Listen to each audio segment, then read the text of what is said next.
وہ جو بنو امیہ کی خلافت قائم ہوئی ہے دنیا بھر میں پھیل گئی بھائی، ادھر سندھ فتح ہو گیا، یہاں حنفی آئے زیادہ بر صغیر میں، احناف آئے یہاں پہ، سندھ فتح ہوا.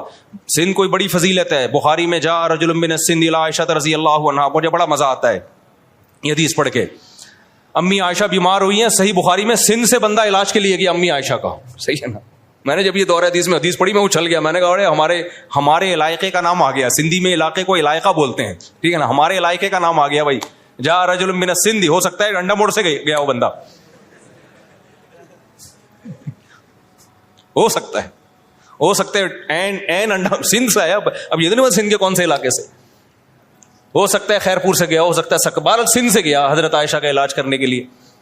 تو امی عائشہ جب زندہ تھیں سندھ فتح ہو چکا تھا، تو وہاں چونکہ حنفی آئے تھے اور پھر ملتان، پھر آگے دہلی اور برما تک مسلمان فوجیں پہنچ چکی. بڑی زبردست مضبوط خلافتیں قائم ہوئی. پھر بنو امیہ کی خلافت کا خاتمہ. اندلس میں فقہ مالکیہ پھیل گیا. بنو امیہ پھر اندلس چلے گئے اور ادھر بنو عباس کی خلافت قائم ہو گئی.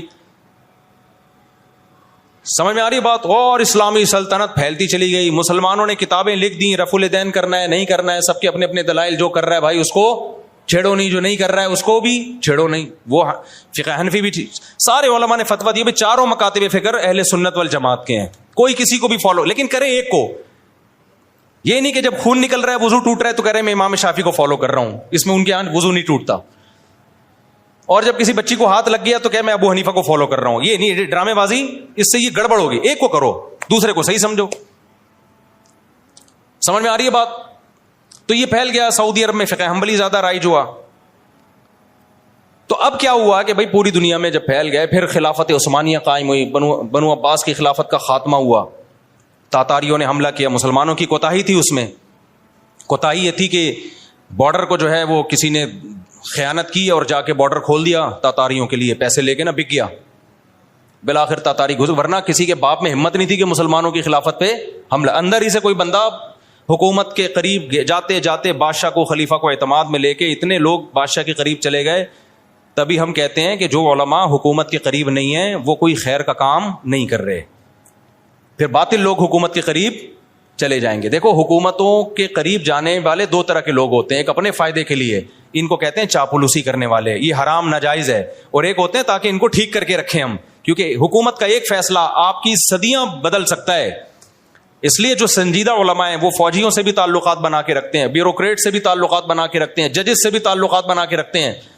ابھی سپریم کورٹ کے جج آئے تھے، وفاقی شرعی عدالت کے جج آئے تھے ملاقات کے لیے. میں نے کہا میں ضرور ملوں گا آپ سے، حالانکہ مجھے ان سے بہت سارے اختلافات ہیں، لیکن اگر میں ان کے خلاف فتویٰ دیتا رہوں بیٹھ کے تو لوگ تو کہیں گے بلے بلے مفتی صاحب حق پرست ہے، ڈرتا ورتا نہیں ہے ججز سے، کام دھیلے کا بھی نہیں ہوگا. مجھے جامعۃ الرشید سے فون آیا، بھائی وفاقی شرعی عدالت کے جج ملنا چاہتے ہیں. میں نے کہا قابل احترام ہے بھائی، وہ بتائیں کہاں ہے، میں وہاں پہنچ جاؤں گا. ان کو یہ توقع نہیں تھی کہ مفتی صاحب اتنا لفٹ کرائیں گے. اور میں اپنے کسی کام کے اٹکے بھی لیے نہیں ان سے ملنا چاہ رہا. میں ان سے ملنا چاہ رہا ہوں بھائی وفاقی شرعی عدالت میں کچھ کام غلط ہو رہے ہیں، تو میں محبت سے سمجھاؤں گا حضرت تھوڑا سا کائنڈلی ان کاموں کو کیا کر لیں، آپ ٹھیک کر لیں. تو میرا فائدہ نہیں ہے اس میں، قوم کا فائدہ ہے. انہوں نے بڑا دل کیا، انہوں نے کہا نہیں میں آؤں گا آپ سے ملنے کے لیے. تشریف لائے، میں نے چائے پلائی، محبت سے ان کا اکرام کیا، ان کو گھنٹہ میں نے ٹائم دیا. ان کو پھر میں نے بتایا حضرت یہ قانون غیر اسلامی ہے، کائنڈلی بتائیں اس کے لیے ٹھیک کرنے کے لیے ہمیں کیا کرنا ہے. ان کو کچھ علمی اشکالات تھے، وہ اشکالات میں ہماری آپس میں بحث ہوئی. اب میری تصویریں وائرل ہو، مفتی صاحب وفاقی شرعی عدالت کے جج کے پاس بیٹھے ہوئے، دیکھو یہ حکومتوں کے جو ہے نا، نہیں آ رہی میرا خیال ہے بات سمجھ میں. رینجرز کے آفیسر تھے بہت بڑے کراچی کے، انہوں نے مجھے کہا کہ میں آپ سے ملنا چاہتا ہوں. میں نے کہا سر میں آپ کے پاس خود آؤں گا. خدا کی قسم اپنا کوئی مفاد نہ میں نے ان سے کہا